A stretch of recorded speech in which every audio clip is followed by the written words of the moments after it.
Welcome, everyone. So glad you're joining us for today's explainer. You know, we don't just learn languages to pass multiple choice tests or check boxes, right? We learn them to actually talk about our lives, our passions, and the vibrant world around us. Today, we're going on a thematic journey through real-world English. We're literally taking grammar out of the textbooks and dropping it right into the wild of everyday life. Okay, let's dive straight into this. What we've done here is extract the real-world scenarios that usually hide inside a standard 100-question English test. Think of these scenarios not as an exam, but as little snippets of actual conversations you'd have in London, New York, or anywhere else on your travels.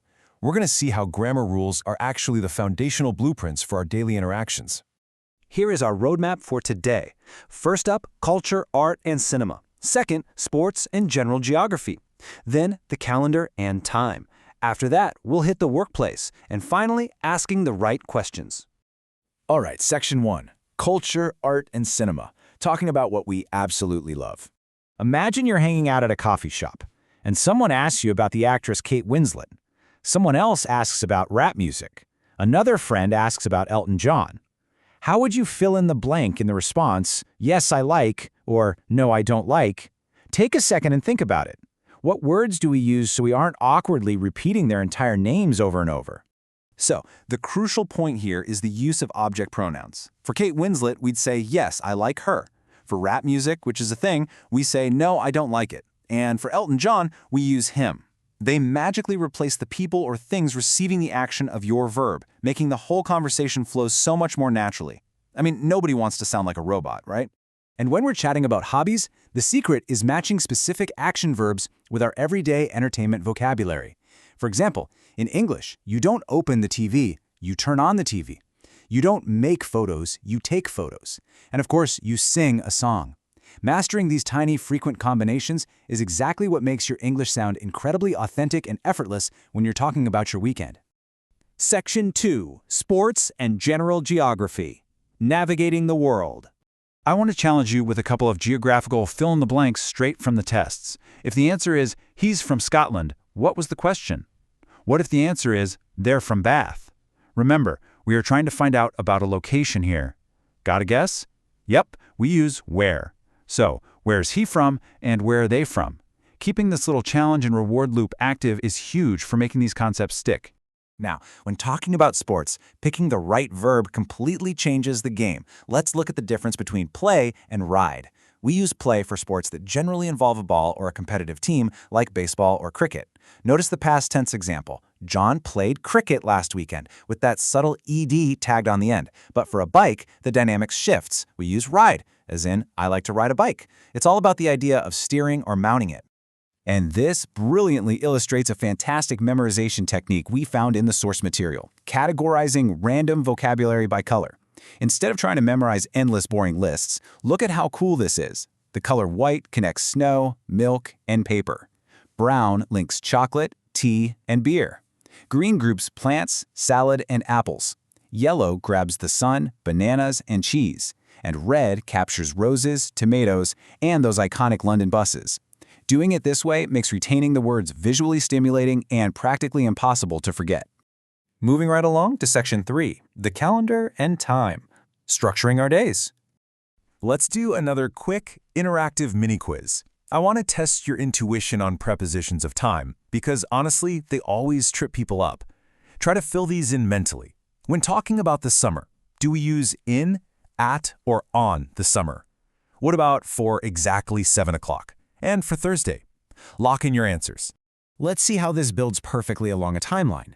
Think of these prepositions like a camera zooming out.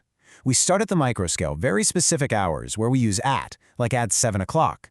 Zooming out slightly to parts of the day, we shift to in the morning. But for full days of the week, we switch to on Thursday. And from there, when things get much broader, entire months, long seasons, or whole years, we dive back to in. So it becomes in June, in the summer, and in 1999. Following this visual scale makes absorbing the rules so much easier. Section 4. The workplace. Professional contexts. Let's set the scene with this neat image of an authentic UK post office from our sources. It's really interesting to note that so many fundamental English questions revolve around counter interactions, business routines, and identifying people's jobs. For instance, look at these crucial questions. Do you work on Saturdays? shows exactly how the simple present tense is used to establish our frequent routines and weekly habits. And then we have the classic professional identity question. What's her job? You'd immediately use the verb to be here, answering something like she's a doctor or she's a teacher. But how do we report a professional event that's already finished? We use the past tense. The golden rule in the workplace for regular verbs is simply adding the letters ed. The phrase, "My boss worked at his computer all morning," instantly shifts the boss's work into the past. By tweaking the root of the verb with that tiny particle, we can report on a completed office event cleanly and professionally. And our final section, number 5, asking the right questions, the keys to conversation. Now, what's really interesting about this breakdown is the clear differentiation between 3 fundamental words: who, where, and which. Based on what we distilled from the source material, you should use who strictly when you're trying to figure out a person's identity. Where gets activated whenever the mystery is a place or geographical location, and which steps up to the plate whenever you have specific choices or alternatives in front of you. It's questioning by process of elimination. All right, your turn to apply the logic. Based on those straightforward rules, which word do we use for a question about the company you work for?